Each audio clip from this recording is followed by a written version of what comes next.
I told you guys that I went to Russia back when I was in high school. I was a kid, and I went to the Soviet Union. That's what it was back then. And I tell you, it was like right out of the movies. It was cold. It was dark. The KGB, no kidding, was following us around. You picked up the phone. You could tell somebody was listening in. And the media, well, on television, they only had one station, and it was owned, controlled, and censored by the state. Now, that's horrible, right? Folks at CNN, I think that kind of thing whets their appetite big time. What they're talking about right now is dangerous. Dangerous, dangerous, dangerous. I'll have more to say about that in just a bit.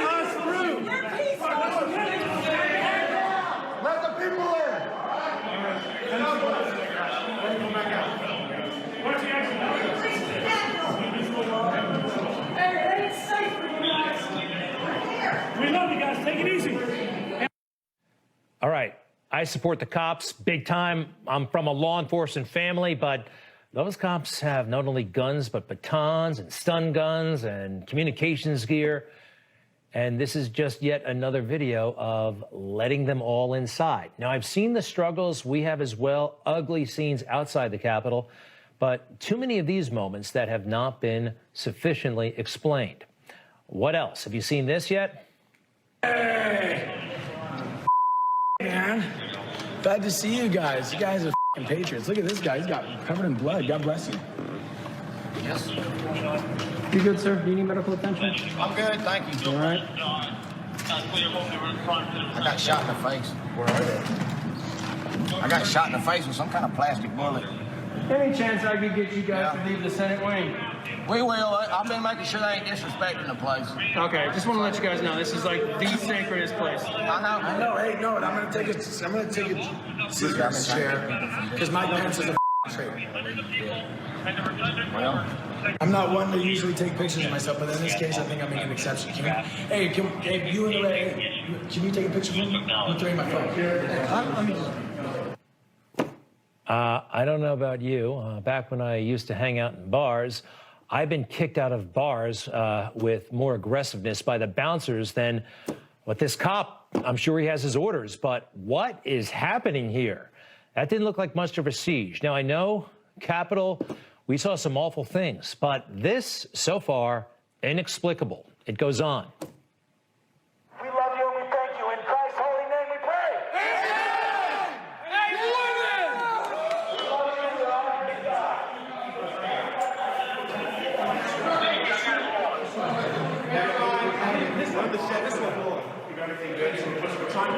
We support you guys, okay? We support you guys. We support you guys, and we appreciate what you're doing. We know you're doing your job. Where's he going? I mean, look, easy for me to say I'm sitting here all comfortable evaluating these videos, but while those idiots were inside, did you see all the cops kind of just hanging out outside? What the heck happened? Now, good questions need to be asked of public officials. Now, I looked it up.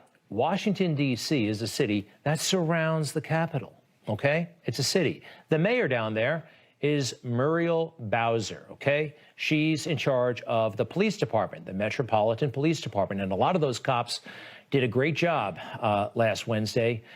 But she has fundamental responsibility here, right? At least a portion of it. Why wasn't there a perimeter set up? What did she know? When did she know it? What about the National Guard? She was on Meet the Press. Those are questions that need to be asked, right? This is what happened yesterday. It looks as if there is more security around the Capitol than we've seen for any other inauguration or any moment since 9/11. Is that a fair description? What level of threat do you think we're facing, and are you concerned that we're so secure in one place they're going to find softer targets in other parts of the city? How long are we going to be living in a Washington, D.C. that feels like an armed camp? I mean, how long are we going to have to live this way? Because I assume these threats don't go away on January 20th. Nothing was asked about what happened last week. Yes, we have a big event on Wednesday, but we just had the worst riot in recent memory, and no questions about that. She had a major role in securing the Capitol. Why? No questions about that. There's something just totally odd. We have ostensibly smart people denying reality or refusing to look for the answers. In just 3 days, Joseph Robinette Biden will take the oath of office, addressing America in crisis. Plagued by a pandemic, economic hardship, deeply divided, reeling from the most dramatic act of domestic terrorism our country has ever seen. All inspired by the president leaving office. Wow, George has it all figured out, all inspired by the man leaving office. And did you hear that?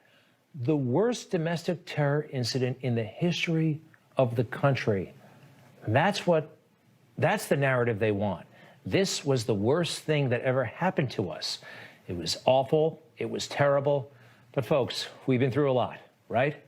How about the Oklahoma City bombing, anyone? 168 lives were lost that day. That, I believe, was the worst case of domestic terrorism that I know of. It's truly homegrown terrorism. But they're denying now a basic kind of history of our country. George said this, though, and I think he's on to something with this little description. Head-swirling, mind-bending, surreal, and historic. We are living through a major moment in the life of our republic. Mind-bending, surreal. Yes. Now you're on to something, George. Totally. Some of the things we're seeing right now and how the media are going about their business is mind-bending, is surreal. This was a moment from Congressman Raskin, who's been through a lot lately, but he's one of the impeachment managers if this thing ever gets to the Senate. Listen to what he said yesterday. This was the most serious presidential crime in the history of the United States of America, the most dangerous crime by a president ever committed against the United States. Ever committed against the United States. Ever. The most dangerous crime. Got it all queued up. Ready for the most dangerous thing that ever happened to America? I know that everyone here will soon be marching over to the Capitol building to peacefully and patriotically make your voices heard. Wow. You know, when I hear about presidential crimes, and this has been true for a long time, I think about FDR, Franklin Delano Roosevelt, who ordered Japanese Americans into essentially concentration camps during World War II.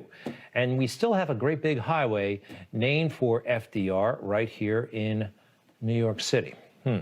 What else? 3 more days. President Trump prepares to leave office, having caused the American carnage he railed against 4 years ago. After all the division, destruction, and death, what will his legacy be? Hello, I'm Jake Tapper in Washington, where the State of our Union is on high alert because of the terrorists incited by the president.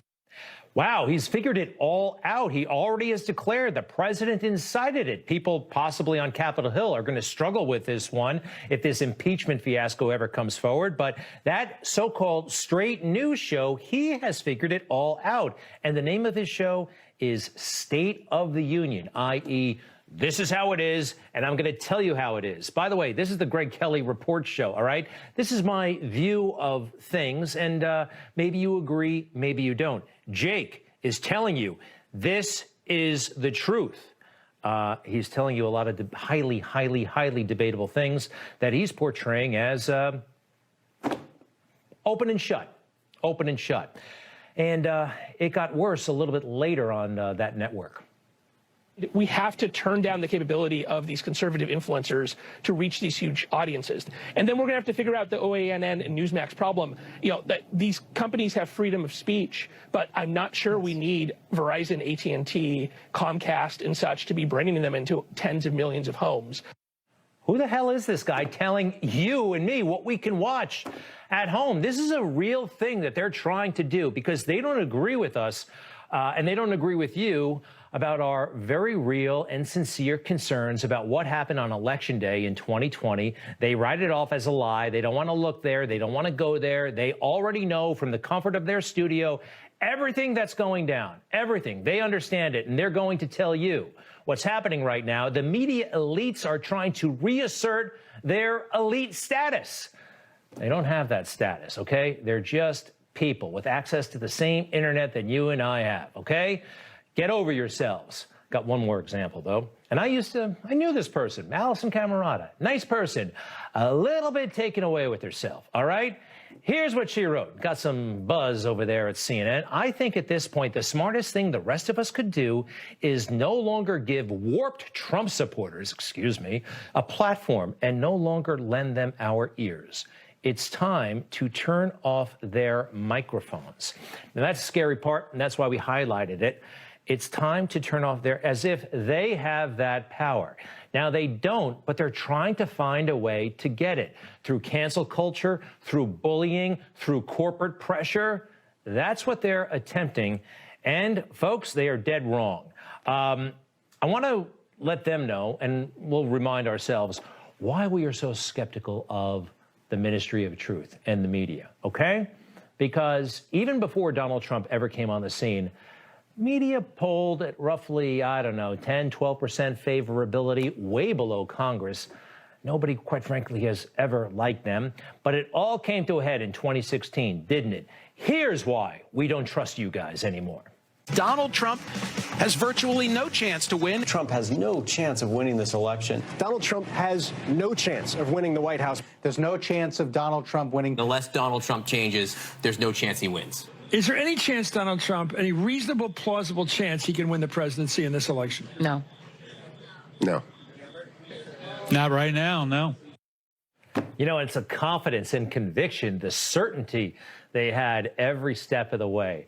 And, of course, the Russia hoax came after that, no conspiracy. So, look, they don't have a track record of credibility. And we all remember the summertime, don't we? The terrible riots, some peaceful protests, but there was a lot of carnage in the summer of 2020, right? We all saw it. And we all saw the media coverage of what was happening, how holistic so much of this was, how beautiful. We saw the reaction of corporate America, didn't we? They wanted to throw their logos onto so much of what was happening. You know what they didn't talk much about, and at times they actually ignored the violence against police officers. You heard about what happened to Officer Sicknick on Capitol Hill. This happened to a police officer here in New York City. Fire extinguisher, you'll see it thrown at his head in the middle of it all right? Try to find coverage about that back then on the network news. Or another officer, happened to be an officer of color, hit in the back of the head, deadly force to be sure. Here in New York, nobody covered that aspect. You know what they covered? A fellow officer who happened to be Caucasian drawing his weapon in that scenario, which was justified, certainly when you had people using deadly force. When it came to covering what happened between Memorial Day and, well, today, it's always been, what did the cops do wrong, right? So much of it changed dramatically last week, but up until then, this is all the sympathy Meet the Press showed to the cops during the summer.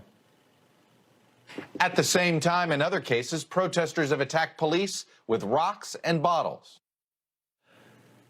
That's it. I'll never forget that episode. They just talked all about the cause of racial and social justice. And yeah, that's a real thing too, but hardly any concern for the welfare of police officers. And let's talk about inciting things. They keep saying that President Trump incited the riot. I can make a pretty effective case that the mainstream media incited millions upon millions of people this summer by exaggerating the threat that police officers pose to people of color. Heather McDonald, a great social scientist from the Manhattan Institute, wrote this in the Wall Street Journal during the height of the violence, The Myth of Systemic Police Racism. And let's take that full, if you don't mind. The police fatally shot 9 unarmed blacks and 19 unarmed whites in 2019, according to a Washington Post database, down from 38 and 32, respectively, in 2015. More from that piece, please. And let's go ahead and take it full. A police officer is 18.5 times more likely to be killed by a black male that an unarmed black male is to be killed by a police officer. Those are facts too, everyone. By the way, they tried to cancel Heather McDonald after she wrote this, which is true, You've probably noticed that so much of what's covered is the color of the participants, white, black, in uniform, out of uniform. We all saw this as a country, and hardly anyone is talking about it. Made some news, but Ashley Babbitt was shot and killed, and she was unarmed on Capitol Hill last week.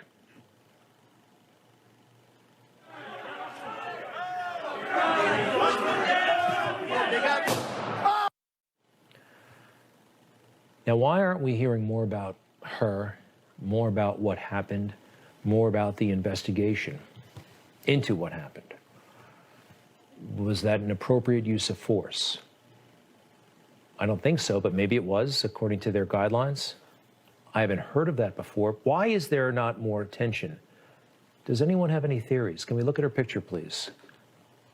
Any idea why we aren't hearing more about her? Yet we heard so much about criminals who were killed by the police. What's the difference? Does anybody know? We can't help but notice that there's a huge divide in how things are covered. Black Lives Matter protests and riots were considered beautiful events. Not by all of us. We thought the violence was horrible here, just as we thought the violence was horrible last week. We're consistent. So much of the media, so much of our culture is inconsistent on these issues. And so much has to do with what those who are protesting for. Very little neutrality in all this. I want to go all the way back to the 1960s. You know, back then, you had people taking over buildings and cops were trying to eject them, but they were heroes. They were heroes because much of the mainstream media at the time were in agreement with the protesters. The big issue back then was the Vietnam War. And you could break into a university president's office and take it over like this fellow did and become a folk hero for decades to come. Interesting, isn't it? I want to make one more, actually a couple more points if you don't mind. You'll remember on January 6th, there were people who had genuine concerns about the fairness of the election. And through their elected representatives, they made those concerns known. And through our laws, there is a forum to hear those objections. It's the Electoral Count Act of 1887. And we know what happened that day. But let's go back to 2016. You know, a lot of folks in this country, particularly on the left, lost their minds when Donald Trump won that election. Well, guess what? They were trying to come up with ways to take those electoral votes away from Donald Trump and give them to Hillary Clinton or anybody else. Republican members of the Electoral College, this message is for you. There are 538 members of the Electoral College. You and just 36 other conscientious Republican electors can make a difference by voting your conscience on December 19th. And thereby shaping the future of our nation. I'm not asking you to vote for Hillary Clinton. I'm not asking you to vote for Hillary Clinton. I'm not asking you to vote for Hillary Clinton. As you know, the Constitution gives electors the right to vote for any eligible person. Any eligible person, no matter which party they belong to. You see how righteous and beautiful they make their cause seem when we were talking about basically the same thing, and they made us look like, what, traitors, that we were guilty of sedition? You know, today is Martin Luther King Day. Great man, great contribution. I want to read something that my wife found that he said way back when. It goes like this: returning hate for hate multiplies hate, adding deeper darkness to a night already devoid of stars. Darkness cannot drive out darkness, only light can do that. Hate cannot drive out hate, only love can do that. All right, now with that in mind, as you heard earlier, I'm pretty critical of folks over there at CNN. I am surprised that they can be so positively certain of things in a very uncertain world. But I want to talk a little bit about these guys, and I'll say some nice things. I've met each one at one point. I'll say this about Jake Tapper.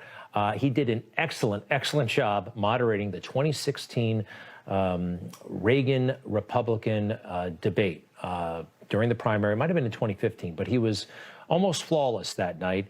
And at sometimes he knows how to ask Democrats very tough and very good questions. Brian Stelter, I want to tell you this. About 10 or 11 years ago, I needed a favor. I had a handful of Marine Corps officers who are here in New York City to receive